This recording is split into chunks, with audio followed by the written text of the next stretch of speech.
Alors, ce documentaire, il est né en fait à partir de 2022 parce qu'on a vécu une sécheresse assez particulière dans le nord de la France. L'idée de ce documentaire a beaucoup évolué au cours du tournage. Peut-être l'idée la plus fondamentale de tout ça, c'est que certes, on a un problème d'eau, mais on a surtout aujourd'hui un problème de sol, qui est un problème, en tout cas pour la qualité de l'eau, un problème réellement politique, c'est-à-dire jusqu'à quand acceptera-t-on de boire une eau qui n'est pas potable, enfin qui est potable, mais qui présente des dangers sanitaires, pour le profit d'une filière, la filière de l'industrie agroalimentaire. En fait, en faisant ce documentaire, je me suis aperçu qu'il y avait pas mal de solutions qui existaient, mais qu'il fallait à un moment donné une impulsion publique, une politique publique pour que ces solutions soient mises en place. Il faut bien comprendre que les agriculteurs aujourd'hui, s'ils utilisent des traitements, etc., c'est qu'eux-mêmes sont coincés dans un système qui fait qu'ils ne peuvent pas facilement sortir de tout cela. En ce moment, on fait comme si rien ne se passait, on continue à faire comme avant.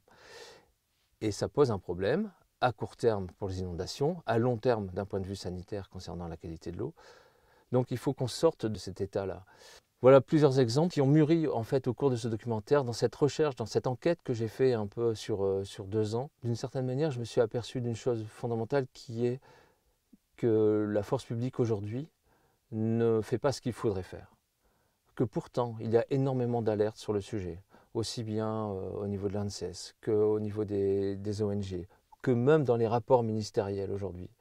On propose des solutions, on explique qu'il faut faire quelque chose et pourtant, rien ne se passe.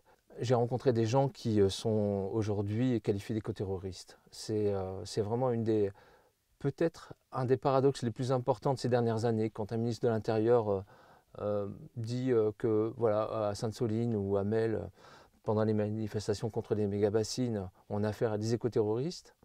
En fait, on se demande pourquoi il dit ça, puisque en fait, ces gens ne font que protéger, par exemple, le marais Poitevin. Aujourd'hui, en fait, être militant écologique, un peu à la fois, on se rend compte qu'on est passé d'une simple volonté de défendre la nature, l'environnement, à une lutte contre un système économique. Et ça pose un réel problème. C'est quelque chose qui m'a vraiment, qui pose un problème démocratique. C'est que c'est vraiment un problème qu'on a en commun, un bien commun qu'il faut préserver et la représentation nationale doit nous aider à préserver ce bien commun. Et aujourd'hui, c'est le contraire qui se passe. Il y a ceux qui sont les victimes en fait aujourd'hui des inondations et qui réfléchissent à comment on pourrait faire autrement.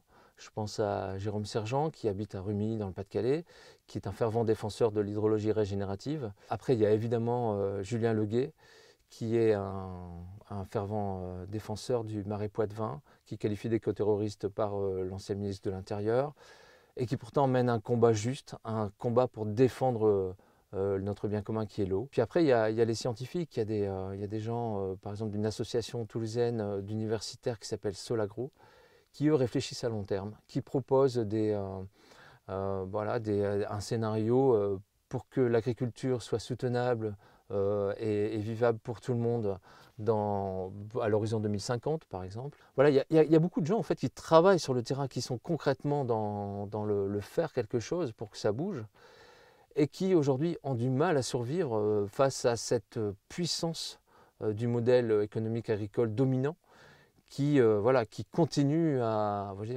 bloquer les portes du pouvoir en fait. C'est le constat, peut-être le constat le plus déterminant du film. Ça pose de vraies questions, c'est-à-dire jusqu'à où on va devoir désobéir pour être entendu. On essaye de comprendre ce qui se passe et pas uniquement se référer au flot des médias qui nous inondent de choses qui sont plus ou moins contradictoires. Et à chaque fois, on se dit « Ah oui, mais est-ce qu'il faut qu'on attende qu'il y ait des milliers de morts du cancer, etc. » Ou qu'on continue avec les inondations, qu'on essaye de faire des travaux qui ne marcheront pas à moyen terme. Ou est-ce qu'on prend vraiment le problème à la source, comme c'est possible de le faire? C'est un problème qu'on a aujourd'hui avec l'eau, c'est probablement un problème qu'on va aussi avoir avec l'air. Et là, on peut se poser la question, c'est jusqu'à quand pourra-t-on accéder à de l'air tout à fait respirable et qui ne sera pas nocif pour la santé? Comme aujourd'hui, on peut se poser la question, est-ce qu'on peut aujourd'hui boire de l'eau au robinet ou de l'eau en bouteille, parce qu'elle est exactement constituée de la même façon que l'eau du robinet, sans se poser de questions, parce qu'effectivement, aujourd'hui, on a le droit de s'en poser.